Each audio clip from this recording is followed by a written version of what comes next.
توحید کیا ہے اور یہ اتنی ضروری کیوں ہے؟ بسم اللہ الرحمن الرحیم۔ السلام علیکم ورحمۃ اللہ وبرکاتہ۔ پیاری بہنوں، امید ہے آپ سب خیر و عافیت سے ہوں گی۔ آج رمضان کے اس سلسلے کا پہلا درس ہے اور آج ہم بات کریں گے توحید پر، جو دین کی بنیاد ہے۔ اللہ کا حق۔ بہنوں، توحید کا مطلب ہے اللہ کو اپنی زندگی کا اکیلا رب اور معبود ماننا۔ اللہ تعالیٰ قرآن میں فرماتے ہیں وَمَا خَلَقْتُ الْجِنَّ وَالْإِنسَ إِلَّا لِيَعْبُدُونَ۔ ترجمہ، اور میں نے جن اور انسان کو صرف اس لیے پیدا کیا ہے کہ وہ میری عبادت کریں۔ اس آیت سے ہمیں یہ سمجھ آتا ہے کہ ہماری پیدائش کا مقصد صرف اللہ کی بندگی ہے، نہ کسی اور کے آگے جھکنا، نہ کسی اور سے دل کا تعلق ایسا جوڑنا جو اللہ کے حق میں کمی کر دے۔ عبادت صرف اللہ کے لیے۔ بہنوں، عبادت صرف نماز اور روزہ کا نام نہیں۔ دعا، مدد مانگنا، بھروسہ، امید، ڈر، یہ سب بھی عبادت ہے۔ اللہ تعالیٰ فرماتے ہیں وَأَنَّ الْمَسَاجِدَ لِلَّهِ فَلَا تَدْعُوا مَعَ اللَّهِ أَحَدًا۔ ترجمہ، اور بے شک عبادت کی جگہیں اللہ ہی کے لیے ہیں، تو اللہ کے سوا کسی اور کو نہ پکارو۔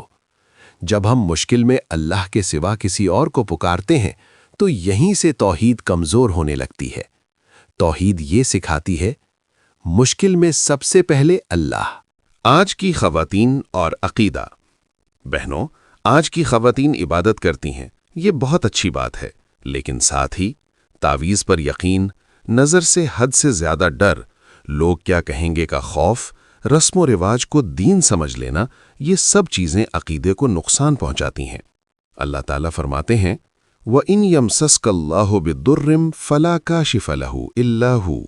ترجمہ، اور اگر اللہ تمہیں کوئی تکلیف پہنچائے تو اس کے سوا کوئی اسے دور کرنے والا نہیں۔ اس آیت سے ہمیں یقین ملتا ہے کہ فائدہ اور نقصان صرف اللہ کے ہاتھ میں ہے۔ نصیحت۔ اگر آج آپ کو محسوس ہو کہ عقیدے میں کہیں غلطی ہو رہی تھی تو مایوس نہ ہوں۔ اللہ تعالیٰ فرماتے ہیں ان اللہ یغفر الذنوب جمیعا۔ ترجمہ، بے شک اللہ سب گناہوں کو معاف کر دیتا ہے۔ توحید کی طرف لوٹنا کبھی بھی ممکن ہے۔ آج کے 2 سوالات۔ کیا ہم اپنی مشکل میں پہلے اللہ کو یاد کرتے ہیں؟ کیا ہمارا بھروسہ لوگوں پر زیادہ ہے یا اللہ پر؟